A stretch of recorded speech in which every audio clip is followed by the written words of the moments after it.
time for another Dun Dun anime review. Assault Lily Boutique. Like, comment, and subscribe.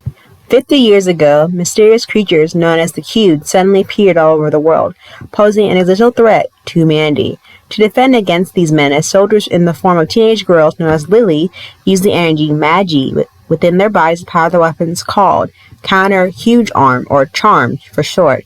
After being saved by Lily 2 years ago while evacuating from a huge attack, Riri Hakujino vows to become a Lily herself. She enrolls in the prestigious Academy of Yorigiko, a training ground for lilies, and discovers that one of her classmates is Yue Shirin, the same Lily who rescued her. Much to her confusion, however, the person she thought to be the cheerful turns out to be quite antisocial and prefers to fight alone. Even so, Riri still desires to get along with Yuri and is willing to do anything she can do to reach that goal. With Yuri and the other lilies by her side, Riri's journey on becoming one of them has just bloomed. This anime has about 12 episodes. It premiered October 2nd, 2020 to December 25th, 2020. It has action and fantasy genre. Each episode is 24 minutes per episode and rated PG-13. Now let's get started into the review.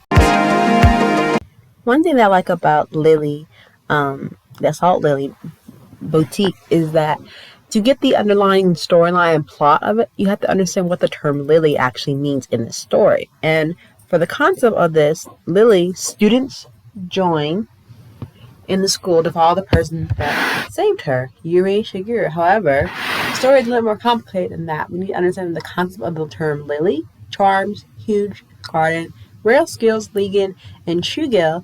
And that's where the story could be a bit of a little mix-up to handle because of the different plots and terms in it. But one of the things that I really do enjoy about the series, despite the amount of information that we are given in the short span of the plot, it doesn't defect not only but the chaos of the antagonist of this show, but also appreciate the flaws and defects of the other character, because it is a big huge cast, because we introduced them majority amount of new characters. Some of them don't really have any proper backgrounds, but have like a little of their roles there at the school. And some of the characters do kind of fall away to the background just a little bit till there is time for them to shine in the anime series. I think overall, it could have been expanded out more from 12 to 24 episodes, where you could have gone to each character and delved into more of their backstories in more of a reasonable time and manner and place. So this series was launched in 2021. It does come from a game series as well. The game series will probably be launched later in January 2021.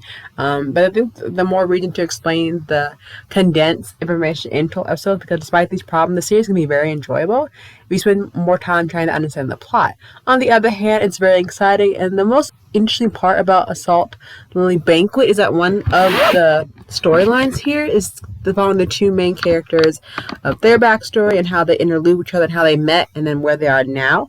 I think the whole prologue and there's a bit of fan service, some unresolved plot here and there. But I think one thing is how one of the characters has to control a different side of her that she wasn't ready to show just quite yet, and the person who kind of keeps her in line.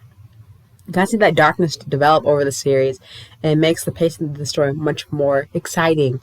And meanwhile, the other information is kind of not always there. Going back to the charms, the huge, the garden, rare skills, and such forts, you kind of see more of a different relationship between these two characters.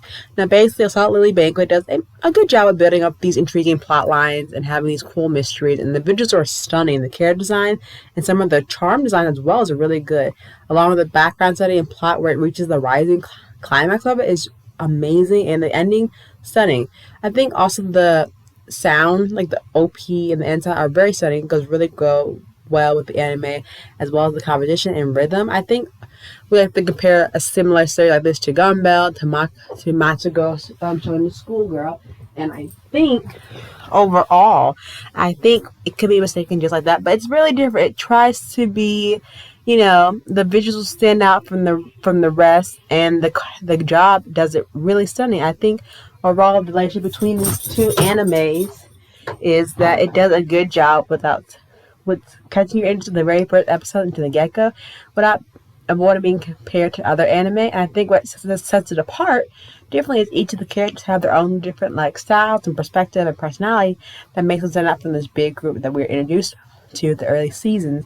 I think that's very important, especially it could have more potential of being a 24 episode series instead of condensing it to 12 episodes as a whole. But that's just my interpretation of it. Overall, I would get Assault Lily a 10 out of 10. The way they describe each of the girls' charm kind of fits the personality, how they adapt and use their weapon, because their weapon is kind of a part of them, along with the rings that kind of control them, but not control them, control their magic to use their charm. But I don't want to go into too much detail because I don't want to give too much away.